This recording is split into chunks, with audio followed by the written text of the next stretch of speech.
Alright, Lockers, I promised you a while back we would have my next guest with me here inside the asylum, and his schedule got a little busy. He wears a ton of hats. He's a WWE superstar. He's an author. He's a podcast host.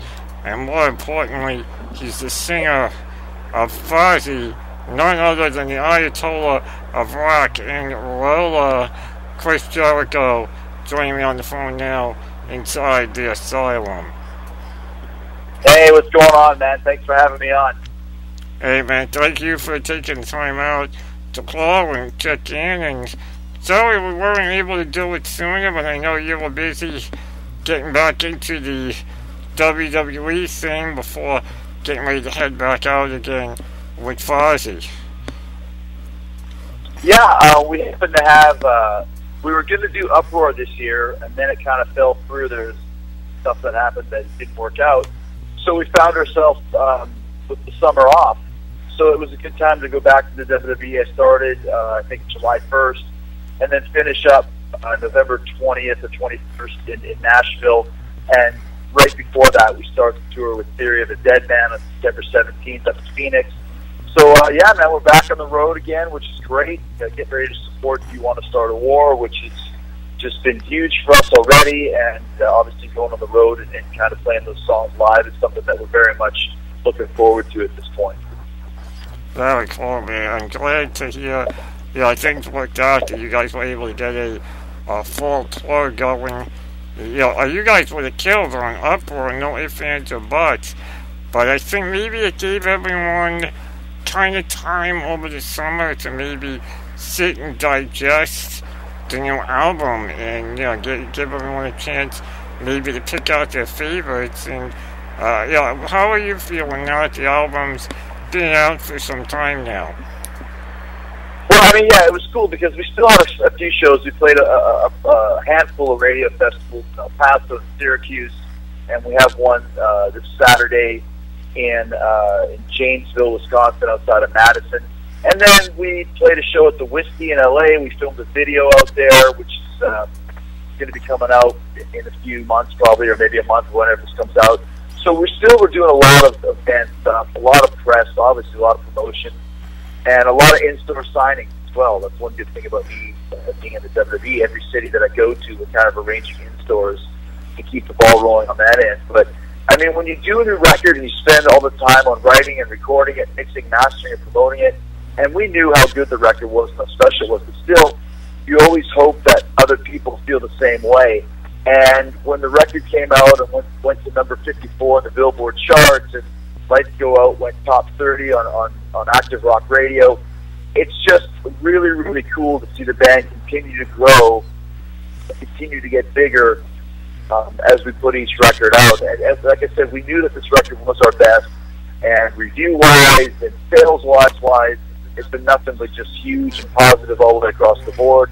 And now the next step for that is to take the show on the road, so to speak, and get out there and play some of these songs live. And, play to all of our fans that have been waiting to hear from us, waiting to see us, and make a whole bunch of new ones. And that's kind of what it's all about. Absolutely, man. I mean, it did do amazingly well. I mean, right after you and I saw each other at the listening party here in the New York City area at Idle Hands, not only after that is when I finally got my hands on the full album, and I think you are right, it is probably, taking nothing away from your previous albums, but it is probably your best album as a band. I mean, the writing on it is just amazing from beginning to end. And, Lights Go Out, I mean, I've heard you reference it as your version of, look at me, I'm blanking on it, of the Kiss song. Look at this, I'm blanking. Well, that's what Eddie Trunk said, actually. I Was Made for Loving You. He goes, it's your I Was Made for Loving You. It's kind of a, it's a dance metal song. It's kind of a new genre of music. And as soon as I heard it, I was like, that's what we're looking for. I mean, it's something different. You're not going to hear a song like it on rock radio. It's one of the reasons why I think it went as far as it went, up to the top 30. It's also one of the reasons why I think it didn't go higher. I think a lot of people are like, what is this? But, you know, if you want to make it in this business, you got to do something different. It's a song that chicks love, strippers love it, you know, and when the girls like it, you know, the guys will like it too. And it really kind of opened a lot of doors for us because it's something that people weren't expecting us to do. Like you said, our other records have been a little bit more, I don't know if you call it traditional metal. It's still been Fozzy, and there's a certain Fozzy sound that we always have had, especially over the last 2 or 3 years, or 2 or 3 records, I should say, which is very heavy riffs, a lot of groove, a lot of melodies, and a lot of harmonies in the chorus. And we just kind of took that Fozzy sound, that Fozzy style, and took it to the next level. And that's what You Want to Start a War is. The only rule we had for this record is there are no rules. We weren't worried so much about what are other bands doing, what's the sound on radio, what's the style of music on the radio. We didn't worry, is this too heavy, is this too poppy, is this too fast, is this too slow. We just wanted to make a good record with Fozzy songs and concentrate on writing 12 great songs and not really worry if the style was a little bit different from what we've done in the past, because all of our favorite bands have done that. Queen to the Beatles, to Guns N' Roses, to Metallica, to Pink Floyd, Zeppelin, to U2. All those bands change their sound seemingly album to album. And that's what makes them fresh, that's what makes them cool, that's what makes them good. Yeah, I mean, it's what makes, you know, everybody love them for decades upon decades, and why so many new fans come on board even years after the fact. I mean, like you said, Lights Go Out was definitely something different. You know, it does have that Kiss, you know, I Was Made for Loving You vibe, but the difference of it really is, I look at Lights Go Out as a go-to, good time, good feeling song. You know, where we're in the industry now, where, yeah, everyone's all about hooking outdo someone in being darker or being faster or being louder. Whereas when you guys with Lights Go Out, it's just, you know what, this is just a fun song. You want to have a good time, you throw it on, and you immediately you feel better. Well, and that's kind of the whole Fozzy vibe, man, is we want to, when we play shows, we want people to have fun, you know, and it's almost kind of a dirty word in rock and roll sometimes, having fun, you know. I mean, sometimes people mosh at our concerts or stage dive, but most of the time they're bobbing their heads, they're grooving, they're dancing up and down, they're chanting, hey, hey, hey, 1, 2, 3, they're chanting Fozzy. We want that vibe of Van Halen in 1979, which was everybody on stage was having a good time. And when you have that vibe on stage, it translates to the audience, and then that translates in turn back on stage. It's very reciprocal. And that's, you know, we don't want to be the toughest band in the world as far as being, we want people to have fun. We want chicks at our shows. And a song like Lights Go Out is the epitome of who we are as a band and the style of music that we play. Yes, we have heavier songs. Yes, we have thrashier songs. And yes, we have ballady songs. But the majority of what we play is just fun. It's a vibe of people having a good time. And that's our motto, man. We want people to have a good time all the time. Yeah, I mean, it does do that beginning to end. For the album, Do You Want to Start a War, available in stores now wherever you buy your music. And, you know, I listen to it, you know, I go back and I look at, you know, your earlier albums of original material. I'm one of those fans.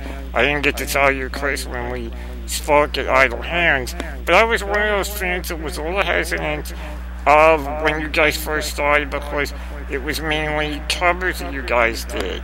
And I kind of jumped on board around the time of All That Remains.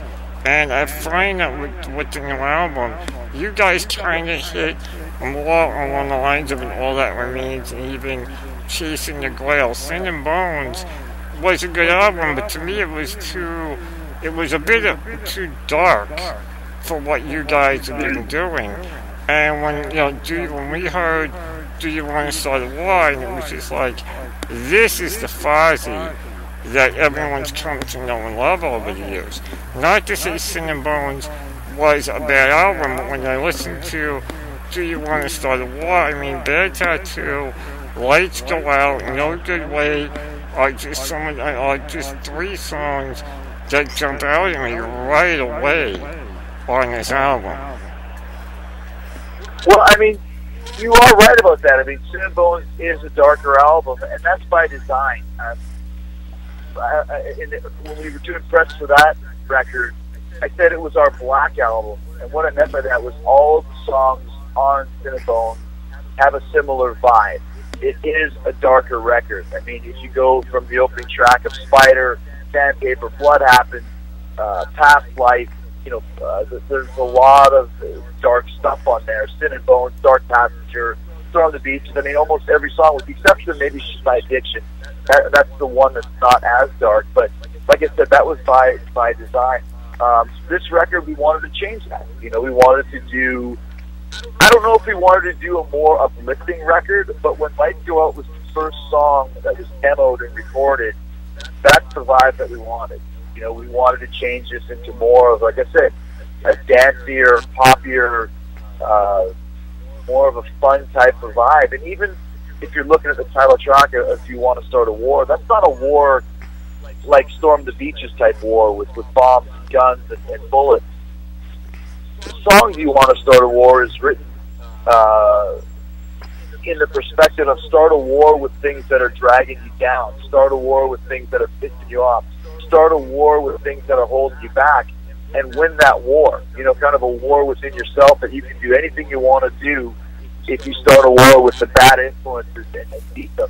And that's another thing about this record. It is more of a positive type of a message. Unstoppable and those type of songs. It was more of a tonight, go out there and take command of what's going on and, be your own boss sort of thing. And there are still some darker songs on war. I mean, Bad Tattoo and Butchery and, Brides of Fire, Scarecrow. But actually, the Scarecrow is a little bit uplifting too. So there's more of an uplifting vibe to this record than there was in Sin and Bones. And that's not something we did on purpose. That's just kind of how it charted out. I think the big surprise song on this record that was originally designated to be a B-side was SOS, the ABBA cover that we did. And that's the song that everyone is talking about to the point that I think it's actually going to end up being the third single. And it's like the old 18 thing. It's just crazy enough it might work. I think it was such a unique idea, and it had never been done before, that when we did an ABBA cover, it turned out so good and so heavy and so familiar and different. I think it's a song that might break the band open even more so, the same way that, Faith broke open Limp Bizkit, or You Really Got Me broke open Van Halen. It's a song that everybody knows, but it's never been done quite like this before. And we never would have done that over the last few records, but on this one it just seemed right. Now, as a Kiss fan, was it hard for you to sit there and go, we're going to do a cover of an ABBA song, a band that got into the Hall of Fame before Kiss? Did you have that moment of like, are we really going to do this? No, not at all, because it's exactly who we are as a band. We love disco, and we love ABBA. The reason why that song even came up in the first place is we were listening to my iPod on shuffle, and we have a very diverse mix. I mean, you could hear Slayer, God Hates Us All, followed by ABBA, SOS, followed by Metallica, The Soulful Heroes, followed by Kiss, Crazy Nights. I mean, followed by Kool and the Gang. I mean, we have everything on there. And I remember we were backstage after a show that we played with Anthrax in Leipzig, Germany, and that song happened to come on shuffle, and it was like, wow, that's a cool tune. It's dark, it's heavy, everybody knows it, and the thing that really got me on it was there's a really chunky, almost like an Yngwie Malmsteen riff right before the chorus. I was like, what if you triple that bass, keyboards, and guitar? That would sound really, really cool. I think Rich was the one who came up with the concept of doing it, and then we all just started throwing ideas back and forth, and then it just became natural to do as a B-side. But when we decided, like, listen, instead of doing 10 songs and 2 B-sides, let's just do 12 songs on the record and have no B-sides this time.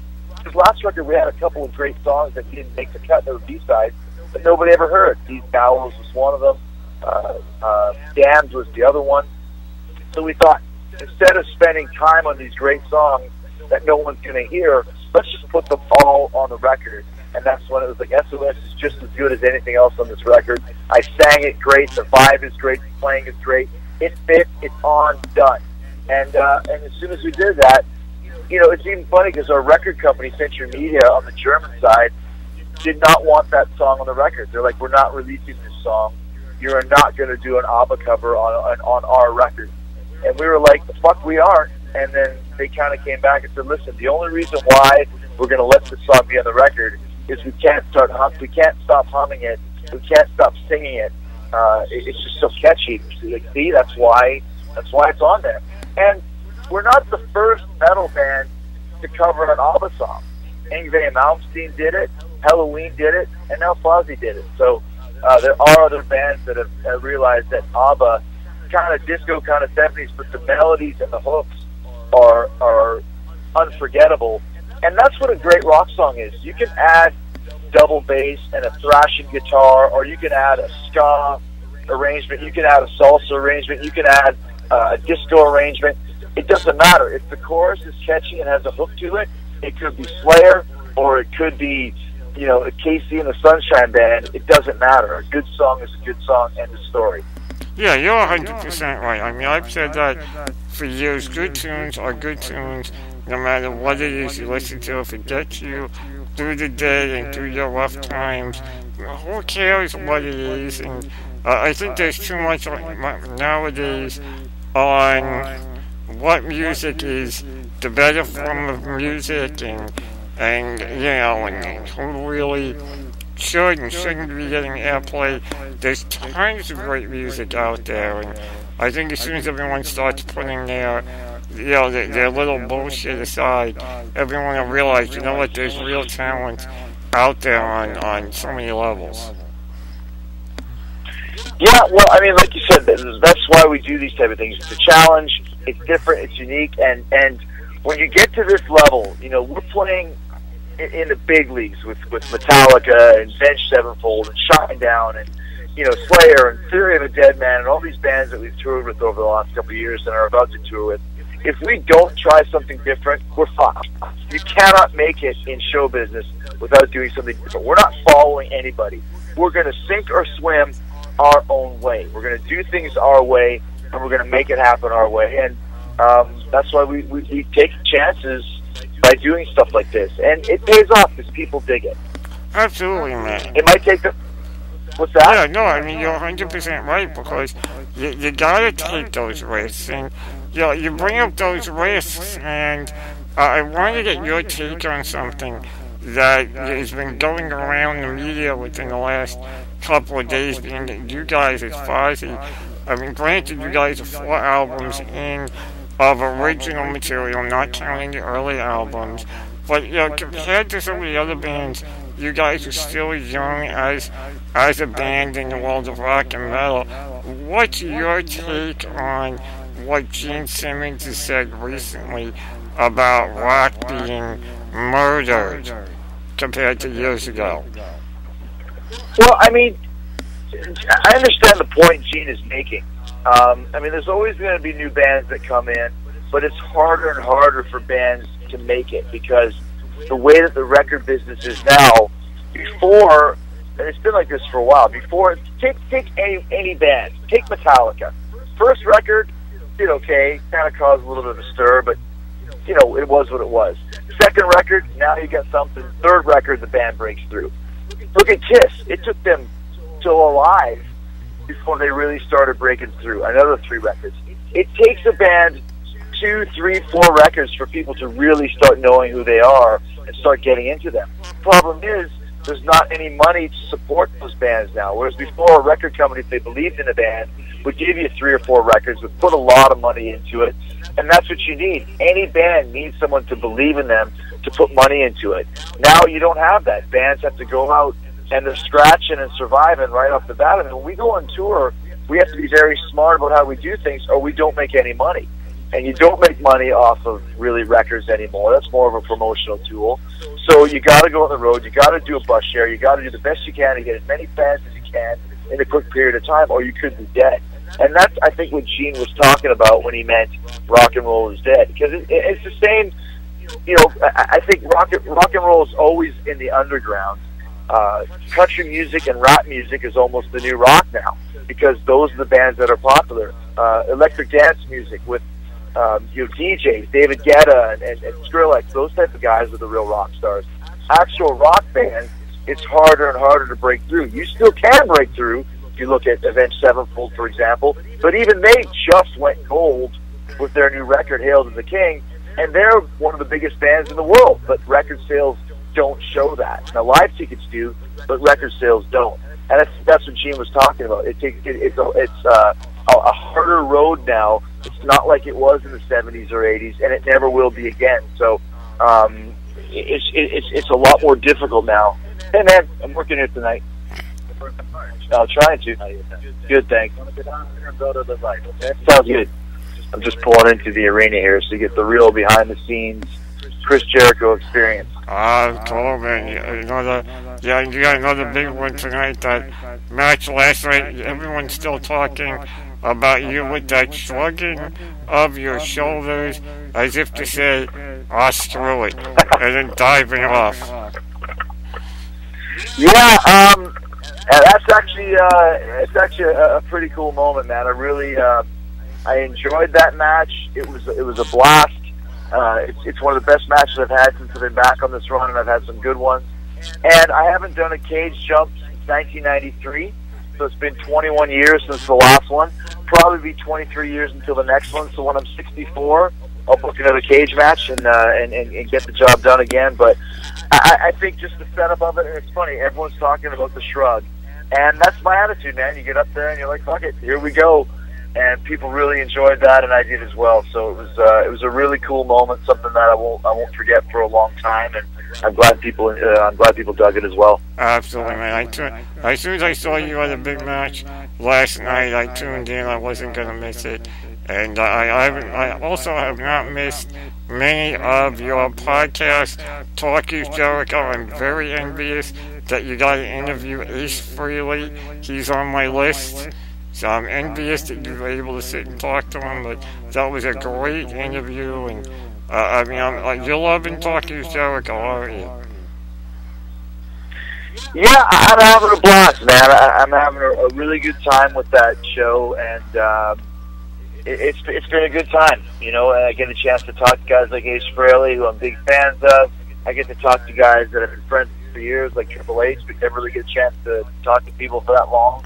Everyone moves so fast, you know, so when you get a chance to sit down and actually have a chat, it's a pretty good time. So I enjoy Talking to Jericho, and I got a lot of great guests lined up, and got a lot of plans for the guests. So tune in every week and find out what's going on, man. But I got to split, dude. I'm kind of here at the arena. I got to go on and do some more interviews. So I'm glad we were able to work this out, and I'm glad that we got a chance to chat ourselves. Me too, dude. I want to thank you again for taking the time out to do it here inside the Asylum tonight. What should I play from Do You Want to Start a War? I've kind of been all over the album since it came out. Is there one in particular you want me to play? Well, I mean, it depends on what day it is, but let's go with Bad Tattoo. I mean, I'm in a Bad Tattoo mood today. Alright, man. Sounds good. Check this one out. This is Bad Tattoo from Fozzy right now inside the Asylum. Stay tuned. More to come.